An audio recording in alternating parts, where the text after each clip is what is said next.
So, news. I'm usually not the type to talk about world news, but here we are today.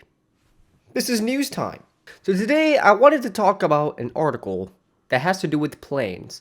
Now, admittedly, I actually first found out about this story from Moist Critical's Twitter. So, let's delve into it. The Boeing 737 is a narrow-body aircraft produced by Boeing at its Renton factory in Washington, developed to supplement the Boeing 727. The Boeing 737 is a plane that I'm sure you all have heard of. It's a plane that's used on pretty much most regular flights that you would possibly take to go from this place to Disneyland LA. It's a plane most well known for its shitty economy seating. It's really shitty first class seating. A lot of first class seating. And crackers. Well, I guess, and peanuts too. So due to the success of the Boeing 737, they decided to go the Apple route and create a Max version of it. The 737 Max. A brand new plane full of new features, like extra noise suppression and a larger cockpit. The noise suppression was a lie. But here's where the part goes wrong and we lose all the good news and all the jokes. So back in 2019, there was a Boeing 737 MAX named the Ethiopian Air Flight 302 that took off in Ethiopia and also crashed in Ethiopia not only 7 minutes after it took off. Unfortunately, all the passengers and including the crew, they had passed due to the crash. The fault of the plane crash was due to a system failure to where the plane would go up and take off and suddenly take a nosedive crash. As you can see how that would be quite dangerous for a plane carrying 300 passengers would be. That would be pretty bad. Or correction, 157 passengers. So I did say 300. That was a bit of a mistake. And that brings us to today, 4 years later, in 2023. So the families of the Ethiopian Flight 302 are currently suing, or trying to sue, Boeing, the company that makes these planes, because, well, they have to come from somewhere, right? For the pain and suffering of the crash victims.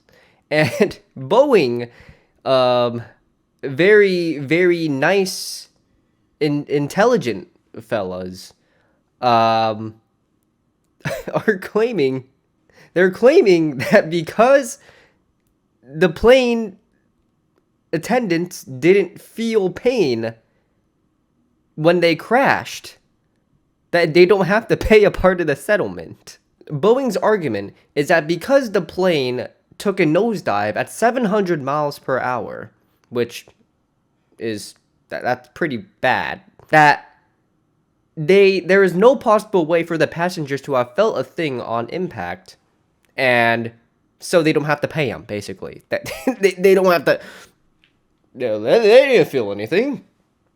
Like, Boeing's lawyers say in the filing that under Illinois law, damages could only pay for crash victims' conscious pain and suffering if there is verifiable evidence that suffering occurred. The lawyers argue that while they don't dispute the passengers suffered during the tragic flight, a lack of provable injuries means that any speculative pain suffered by the passengers in the milliseconds before their death is irrelevant in determining damages because they would not have been aware they were injured before they died. Well, one, thank you, Boeing, for admitting that everyone suffers from your flights.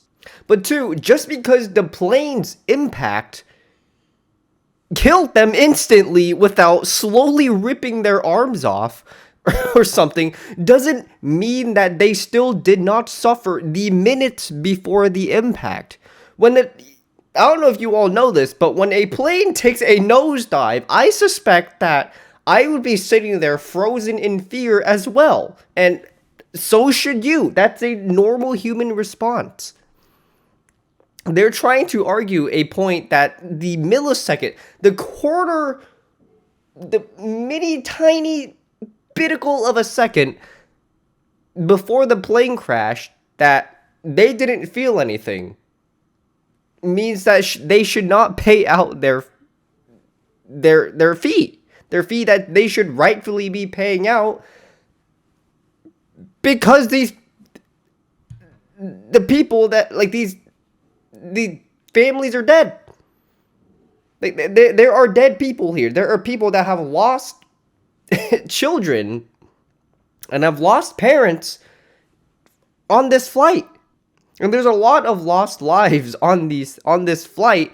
And I don't know how stupid you must be to claim that, to take that little portion, that little millisecond in time, and claim, you know what? They didn't feel anything there, so why would we have to pay them?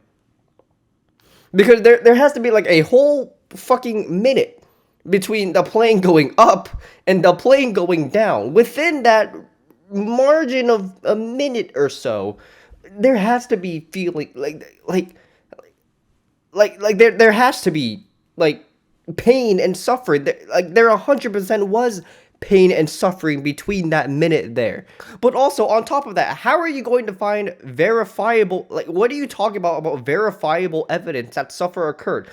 Your plane crashed, bro. When I don't know, I've never been in a plane crash myself, but I would assume that if you're sitting in a plane and that plane takes a fat fucking nosedive and crashes, I'd probably shit my pants. I'd be a little bit scared. I think you would be too. Like, that's not what I would consider to be a happy Disneyland roller coaster here. Like, yes, yes, they suffered. What more evidence do you need? Your plane with 137 people in it took a nosedive and crashed at 700 miles an hour. That's not fun. In what universe is that fun? There is very obvious that's like, yes, of course they fucking suffered. Like going through 36 G's, dropping at a nosedive, trying to get home to their families after a nice trip in Ethiopia, but no, their plane had to crash because you, Boeing, because you. And somehow, even after 2 plane crashes of the same type of plane, not 1, 2. There were 2 incidents of this exact thing happening, where a plane goes up and falls straight back down into an uncontrollable nosedive. And they're still trying to siphon as much money as they can before they have to fucking pay out. It is a faulty plane. And yet, Boeing is here just trying to be like, nah, bro, that wasn't our fault. Well, we didn't do that. You see, the plane was our fault, but like, not your suffering. The death, maybe, yeah, we could argue that, but the suffering part, that wasn't on us, okay? We didn't cause that. That might have been the bad peanuts. Over the past few years, we have kept our commitment as we settled a significant majority of claims, and we look forward to constructively resolving the remaining cases to ensure that families are fully and fairly compensated.